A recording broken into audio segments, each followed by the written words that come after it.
Good evening, ladies and gentlemen, and welcome to season 2, episode 1 of You Don't Jazz No Berries. Well, for today's episode, we just got 3 stories for you guys. The 3 stories consist of the time we went random Nardican, the time I went to the airport, and also the last but certainly not least is when we actually went SCP hunting. And truth be told, I ain't gonna give you guys any spoilers. We'll just go ahead and let you guys know in the process of the story how everything turned out to be. You know what I'm saying? For what it's worth, I had fun. But this is the reason why season 1 only had 7 episodes in it as opposed to, having 10 episodes. But it is what it is, and we'll always strive to be better. Without further ado, let's go ahead and What's get up, right y'all? into It's it. Lady K here with Impact Playa. So we're going to talk a little bit about when we went Rando Nardican, if I said that right. So it's an app that you can download on your phone if you don't know what it is. And we went to Lincoln, Nebraska. So before we did that, we actually tried it in the vicinity of where we live at in Nebraska, and it's a smaller area. And when we did that, it actually took us nowhere the first time. A couple times just like into residential areas. There was one time that kind of freaked me out a little bit because we went into this like dead end area, and we actually saw this like Wookiee or like Bigfoot, and it was like a cardboard cutout, and I was like, oh my, and it freaked me out. So then I was like, well, maybe if we found something random like that, maybe we would find something random if we were in a bigger city. So we talked about it and we decided, okay, we're going to go to Lincoln, Nebraska, and we're going to go and check it out. And we drove around and we drove around, and we were in the dark for most of the time. It started raining, and we literally saw nothing. Nothing, nothing. So yeah, it was just like basically a waste of time when we went there. We tried different locations on the map, just didn't find anything at all. So I would say the only thing that we actually found was in the smaller area in Nebraska with the Bigfoot, but that was it. So if you want to try it out, go ahead. Maybe you'll have better luck if you're in a bigger city, or maybe it's all a hoax. Who knows? So the next story we have is, you remember that time we went to the airport? Oh yeah. Yeah. Ladies and gentlemen, this is not good, and you can kind of understand the gist of the premise of the show and stuff. So real quick, in like 2 sentences, what happened? Nothing. I mean, that was one word actually, but we went there and literally realized that the airport didn't even have employees there except for one guy. And so it was just like, well, I guess we're not going anywhere unless you want to book it through the kiosk. Well, we wanted to ask questions before we did that, so So to go into a little bit of detail is okay, of course, they were supposed to have employees, but it turned out they didn't have any employees. But I felt like, honestly, um, to be a conspiracy theorist and stuff like that, um, you know,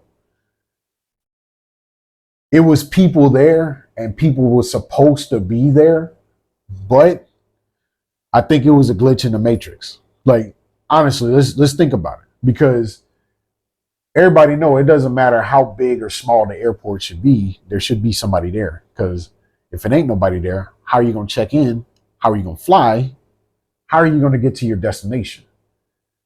But when we went there, it was nobody, and half of me wanted to like jump over the gate and really challenge the system and see what was going on. But I mean, it's not the fact that I'm scared or anything like that. It's just, I'm black, and, the off chance, what if the marshal was really there? Then what, Then either I would have got hurt, or I would have had to do some jail time, if not prison time. And, of course, I'm not really trying to do that. I'm just trying to get to the bottom of things. And, that's it. But I just felt like, you know, it was probably a glitch in the matrix, And then also, we checked the kiosk, and the whole premise of us being there is we were actually trying to get a flight to Antarctica. Believe it or not, you remember that shit? Yeah, and it was just really weird because there's just like it was almost like a ghost airport. Like we were walking around and it wasn't for like probably like what like 15, 20 minutes before anybody even came around. And I think you might have been a janitor or something. I don't even remember that. But what happened when we checked the kiosk to see if there was flights to Antarctica? It wasn't even like letting you book a flight. It was like asking you if you had baggage or something like that, wasn't it? From what I remember. Well, from what I remember, I don't know, it's been a while. uh, actually, you know, they was trying to let us go to Antarctica, but at the same time, how in the world we gonna go somewhere if you see what I'm saying? If there's nobody to check us in, you see what I'm saying? That's why I felt like there was a glitch in the matrix, because we should have been able to talk to somebody that was real, of course, and actually, find out the rules. We need passports or anything like that in order to go to Antarctica. But like we've been saying the whole time, there wasn't a soul there. So if it wasn't a soul there, then how can we go ahead and do what we sought out to do? And by the way, this happened in Iowa, Sioux City. And if anybody Google Sioux City airports and stuff like that, there's probably about two or three. And I guess we struck the wrong airport, so to speak, which I still don't understand how in the world we choose the wrong airport of any. But somebody leave a comment in the description. Even you can answer this question like, have anybody ever seen the airport close down? No, I've never seen anything like that. I seen just big airports, really. And I've never been like into one of those small ones where you do like the private flights and stuff. Normally, like when I have flown, it's been through like big airports like Omaha or like Tennessee and stuff like that. Okay, well, that's big to you. Yeah.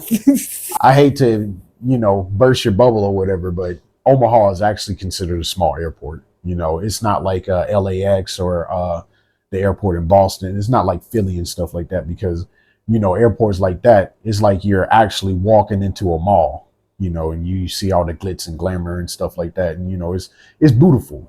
Yeah, they got like the moving floors and stuff like that, the like flat escalators or whatever they're called. I don't really know. But the one that we went to in Sioux City or whatever, that was like the tiniest one I have ever seen before. I never seen something that small.